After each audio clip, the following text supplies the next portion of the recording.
मेरी प्रियात्माओं, मेरा आज का विषय है पांच सुख भाग दो।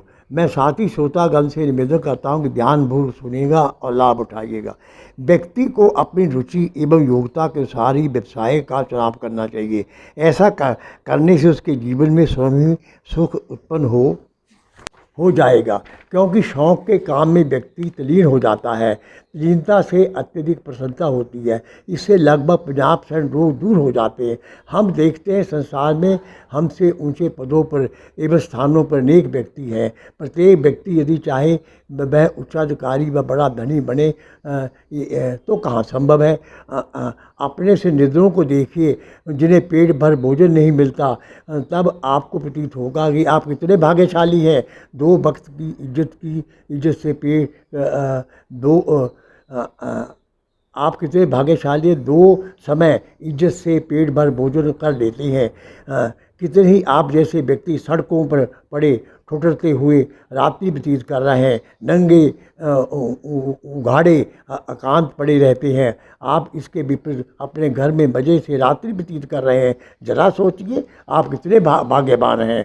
जरा अस्पतालों में जाकर देखिए कितने रोगियों के रोगों का तांता बना है। कोई हाय हाय कर रहा है, कोई करा रहा है, कोई खां करके खांस रहा है, कोई मलमूत्र और नेत्र रोग से पीड़ित है। किसी भी रोगी का ऑपरेशन किया जा रहा है, परंतु आपका स्वस्थ शरीर है, हाथ पांव चलते हैं, भोजन ठीक समय पर पचता है। इस कारण आपका चेहरा मधुर मुस्कान से भरा हुआ है। सचमुच आप कितने भाग्यशाली हैं।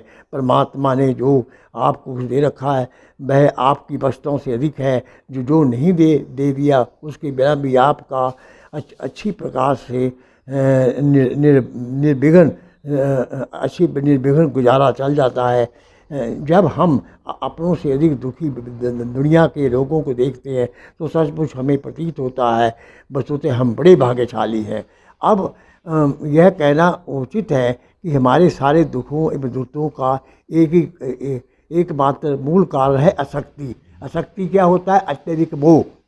नंबर 1 काम क्या है? भोगों में शक्ति। क्रोध नंबर 2, क्रोध क्या है? स्वभाव में शक्ति। नंबर 3 लोभ क्या है? धन में शक्ति। नंबर 4 मोह क्या है? स्वजनों में शक्ति। नंबर 5 अहंकार क्या है? हम में शक्ति। नंबर 6 श्रद्धा क्या है? गुरु में शक्ति। नंबर 7 भ्रष्टाचार क्या है? स्वार्थ में शक्ति। नंबर 8 वासना क्या है? मानसिक विषयों में शक्ति। कहने का तात्पर्य है संसार की प्रत्येक बुराई एवं बंधन स्वयं टूट जाते हैं। यह मानव योग युक्त जीवन युक्त शुद्ध बुद्ध हो जाता है। यहाँ तक कि इच्छा का उद्गम भी शक्ति से होता है। हम कह सकते हैं शक्ति प्लस कामना प्लस प्राथमिकता बराबर इच्छा। शक्ति का प्रत्याग करके भक्ति की ओर और वासना का प्रत्याग करके उपासना की ओर अग्रसर होना चाहिए, ताकि हम सुख में शांति और आनंद में जीवन व्यतीत कर सकें। प्रत्येक आशा की पूर्ति पर हम सुखी और उसके पूरा ना होने पर हम दुखी होते हैं। जैसे किसी को प्यास लगी है और वह स्वयं को बहुत दुखी अनुभव कर रहा है और यहाँ तक कहता है हाय मैं मर गया, परंतु जल मिल जाने पर वह बहुत सुख का अनुभव करता है। महर्षि वेद व्यास महाभारत में लिखते हैं, संतापाद बरसते रूपम संतापाद बरसते बलम संतापाद बरसते ज्ञानम संतापाद व्याधि मृषति। चिंता से रूप बल ज्ञान नष्ट होते हैं और मानव रोगी हो जाता है। एक बार एक शिष्य ने अपने गुरु से पूछा, प्रसन्न सुख किसे प्राप्त होता है? उत्तर, जिसका हृदय शांत है। प्रसन्न हृदय किसका शांत है? उत्तर, जिसका मन चंचल नहीं है। प्रसन्न मन किसका चंचल नहीं है? जिसे किसी प्रकार की अभिलाषा नहीं है। जिसे किसी प्रकार की अभिलाषा नहीं है। अच्छा, प्रसन्न अभिलाषा किसे नहीं है? जिसको किसी वस्तु की आसक्ति नहीं है। प्रसन्न आसक्ति किसे नहीं है? जिसकी बुद्धि में मोह नहीं है। शक्ति मोह से उत्पन्न होती है। निम्नलिखित 4 प्रकार की निम्नलिखित 4 वस्तुओं कभी पूर्ति नहीं होती। नंबर 1 मौत का मुंह कभी नहीं भरता, क्योंकि जो व्यक्ति पैदा होता है उसकी उसकी मृत्यु अनिवार्य है। हाँ हाँ, तो संसार का व्यक्ति का जन्म और मृत्यु 7 दिन में होता है। 7 दिन में ही हर व्यक्ति पैदा हो और 7 दिन में ही मर जाता है। इसमें कोई व्यक्ति अपवाद नहीं है। इसलिए एक शायर ने लिखा है, जिंदगी एक किराए का घर है, एक ना एक दिन बदलना होगा। मौत जब इसको बात देगी, घर से बाहर निकलना होगा। खाक मिट्टी का हर इंसान है, बाद मरने पर होना यही है। या ज़मीन पर तो लथपथ बनेगी या चिता पर जलना होगा। नंबर 2, सागर भी कभी नहीं भरता, क्योंकि इसकी गहराई और स्थान असीमित होते हैं। दूसरे, इसका पानी पृथ्वी में समाता रहता है। नंबर 3, मानव का पेट भी सदा के लिए नहीं भरता, थोड़ी देर के लिए भर जाता है और फिर खाली हो जाता है, क्योंकि कुछ समय के पश्चात भोजन, दूध, फल, चाय, पानी आदि की आवश्यकता पड़ती है। इन वस्तुओं के अभाव से शरीर चल नहीं सकता। नंबर 4, हमारी इच्छाएं भी कभी पूरी नहीं होती, क्योंकि इच्छा पूरी होती है तो अनेक इच्छाएं पैदा हो जाती हैं। इसके विपरीत यदि हम एक इच्छा पर नियंत्रण कर लेते हैं तो अनेक इच्छाएं भाग जाती है। नत्था सिंह ने दोष ने इच्छाओं के विषय में लिखा है, आशा कदे बंदे दियाँ हुंदियाँ न पूरियाँ, कल्पदा बथेरा रहंदा फिर भी रहंदियाँ दूरियाँ। नत्था सिंह सबर संतोष साथ धीरज जूसू, रुखी मिसी खा के ठंडा पानी पी रहे दो। बृहदारण्यक उपनिषद में कितना सुंदर लिखा है, जब हृदय में रहने वाली कामना नष्ट हो जाती है तब यह मरण धर्मा मनुष्य ही अमृत हो जाता है और उसे इसी शरीर में ब्रह्म की प्राप्ति होती है। अतः इच्छाओं की कोई सीमा नहीं, ये रबड़ की तरह बढ़ने से बढ़ती है और घटाने से घटती है। संसार के भोग तो हमारे भोग नहीं बनते, किंतु हम इनके शिकार हो जाते हैं। तप तो पूरा नहीं होता, हम ही बीत जाते हैं। दुनिया के पदार्थों की इच्छा पूरी करते करते वह तो पूरी नहीं होती, हम ही पूरे हो जाते हैं। इसलिए आदि शंकराचार्य भज गोविंदम में लिखते हैं, अंगम गलितम पलितम मुंडम दशन महीनम जातम तुंडम वृद्धो याति गृतपादंडम तपिबीनामुष्टाशा पिंडम। श्लोक नंबर 15। संसार के भोगते मानव के अंग गल जाते हैं, बाल सफ़ेद पड़ जाते हैं, चांद सा फुकड़ा पापड़ का टुकड़ा बन जाता है। बुढ़ापे में जोरी के कारण लाठी टेक टेक चलना पड़ता है, परंतु इच्छे सदा युवा रहती हैं, क्योंकि मानव की इच्छा सीमित है। अतः एक उर्दू शायर ने लिखा है, दफनाना देखभाल के हसरत पर एक लाश, लिपटी हुई कफन में कोई आरज़ू ना हो। हाँ, अतः सभी इच्छाओं की कभी भी पूर्ति नहीं हो सकती और ना ही भौतिक शरीर में रहते हुए ऐसा हो सकता है, क्योंकि पूरी तरह इच्छाओं से रहित जड़ पदार्थ हो सकते हैं, न कि चेतन। इस कारण हम इस निष्कर्ष पर पहुँचते ना तो सारी इच्छाओं की पूर्ति हो सकती है और ना ही शरीर में रहते हुए इच्छा रहित की स्थिति हो सकती है। इसलिए सरल और सीधा मध्य मार्ग यही है कि व्यक्ति अपनी इच्छाओं को नियमित, सुव्यवस्थित और मर्यादित करे, अपने सारे दिन के कार्यों पर विचार करे, अपनी दिनचर्या और जीवनचर्या को व्यवस्थित करे। व्यर्थ स्वयं को अपनी इच्छाओं का दास मत बनाइए। जब इच्छा अपने बस में होगी तो व्यक्ति इनके पूरा ना होने पर विचलित होगा। जैसे मर्यादा में रहता हुआ ही नदी का जल हमारे अनेक कार्यों को सिद्ध करता है, परंतु जब ये मर्यादा से बाहर हो जाता है तो बाढ़ का रूप धारण कर लाखों की जान और करोड़ों अरबों की संपत्ति का विनाश कर प्रलय का दृश्य उपस्थित कर देता है। इसके विषय में लॉर्ड हर्सल ने लिखा है, जो अपनी इच्छाओं को नियंत्रण नहीं कर सकता वह कभी भी स्वतंत्र नहीं हो सकता, और स्वतंत्रता सबसे बड़ा सुख है। जिस प्रकार घर की सुंदरता चीज़ों की अधिकता या कमी से संबंधित नहीं, अपितु घर की सुंदरता में उपस्थित चीज़ों की व्यवस्था पर ही निर्भर करती है, वैसे जीवन में सुख, शांति, आनंद आदि दिनचर्या व जीवनचर्या की व्यवस्था पर निर्भर करती है। इसके अतिरिक्त शरीर के बाद आर्थिक प्रगति, आर्थिक विकास, आर्थिक बुद्धि, गुणग्राही बनना आदि मुख्य तत्व भी सुखी जीवन के लिए अब आवश्यक है। मैं श्रोता से निवेदन करता हूँ कि अगली पंक्तियों को बड़े ध्यानपूर्वक सुनिएगा कि सुखी कौन अपने जीवन में उतारिएगा। आपका जीवन का कायाकल्प हो जाएगा। स्वामी विवेकानंद ने कहा है, he who is contented is काम इज हैप्पी, जो संतुष्ट और शांत है वही सुखी है। नंबर 1, सकारात्मक सोच, पॉजिटिव थिंकिंग। मानव जीवन में सुखी रहने का पहला सूत्र है कि व्यक्ति की सोच सकारात्मक होनी चाहिए। यदि आप ऐसा करते हैं तो आपकी 90% समस्याओं का समाधान हो जाएगा। जैसे पानी का गिलास आधा खाली है। जिस व्यक्ति की नकारात्मक सोच है, नेगेटिव थिंक है, वह कहेगा पानी का गिलास आधा है। परंतु इसके बीच जिस व्यक्ति की सोच सकारात्मक है, वह कहेगा पानी का गिलास आधा भरा हुआ है और आधे गिलास में हवा भरी है। जिस व्यक्ति की सकारात्मक सोच होती है, वह सदा संतुष्ट और शांत रहता है।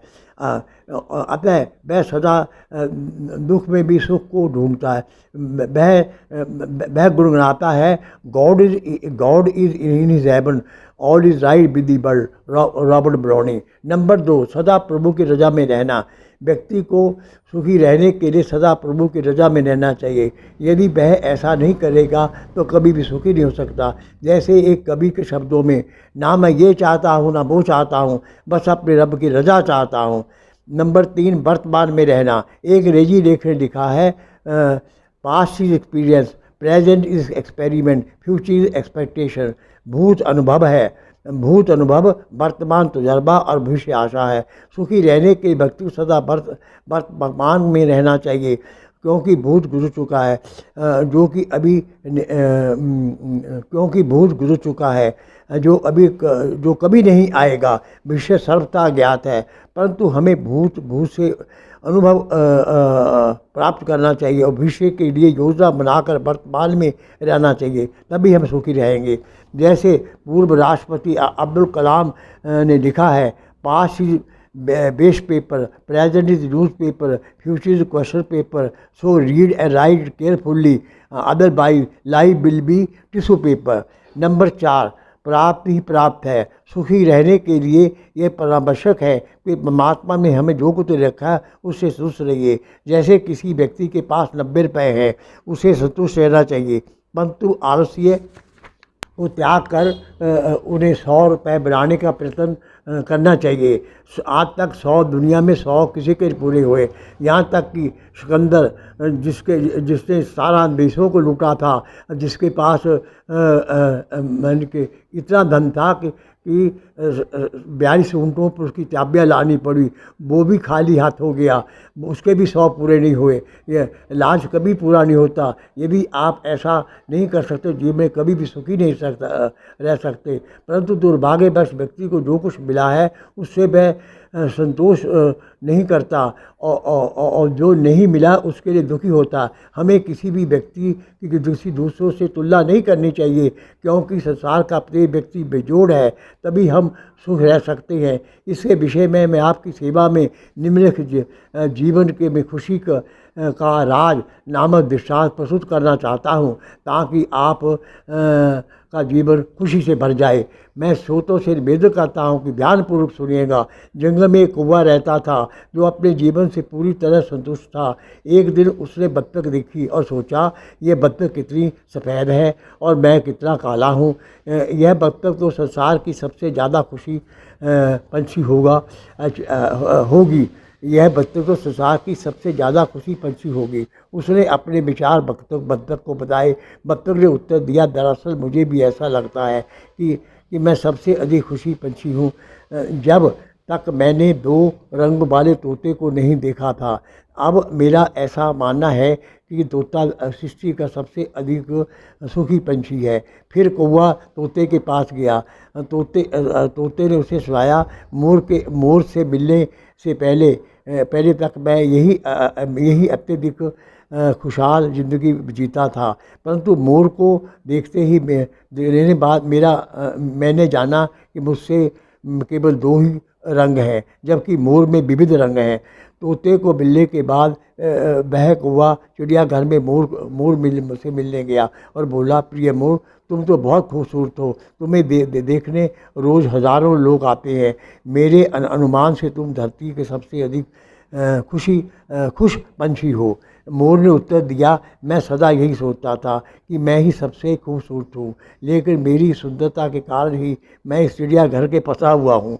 मैंने चिड़ियाघर का बहुत ध्यान से परीक्षण किया, तब मुझे यह एहसास हुआ कि इस पिंजरे में केवल कौवे को ही नहीं रखा गया। इसलिए पिछले कुछ दिनों से मैं सोच रहा हूँ कि अगर मैं कौवा होता तो खुशी से आकाश में उड़ सकता था।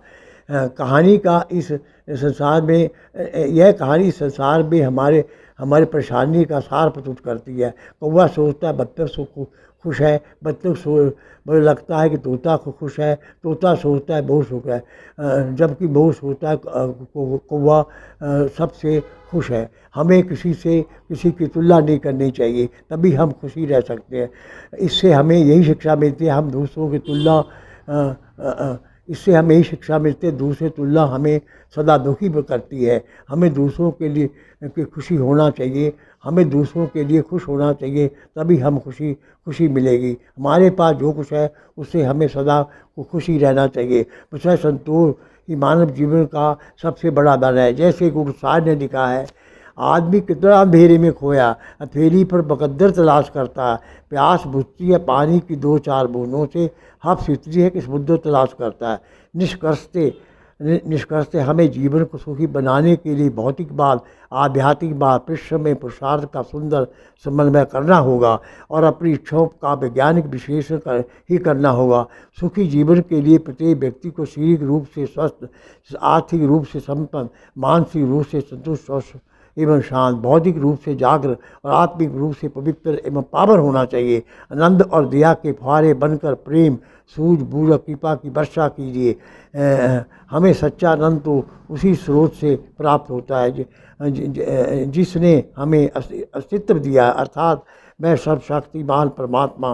वही हमारी मुक्ति का साधन है, वही हमारा दैविक प्रेम है, वही हमारी आंतरिक पूर्णता का स्रोत है। उसी स्रोत से आंतरिक आनंद का उद्गम होता है। पूर्ण सुख की बात पूरी कल्पना है, क्योंकि हृदय की इच्छाएं कुछ भी पाकर शांत और तृप्त नहीं होती, क्योंकि हृदय तो प्रभु मिलन के लिए बना है। अतः कभी सेवक की लिखा है कि सच्चा सुख आनंद संसार में नहीं है। इन पंक्तियों को श्रोताओं से विधानपुर सुनने का जीवन में उतारेगा, आपको आनंद की अनुभूति होगी।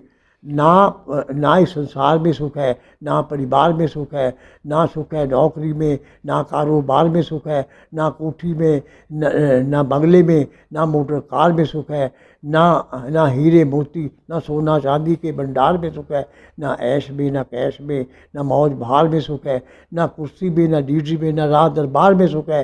ये सेवक कहीं नहीं इस दुनिया के बाजार में सुख है। अगर सुख है तो सच्चा सुख उस प्यारे प्रभु के प्यार में सुख है। ओम शांति।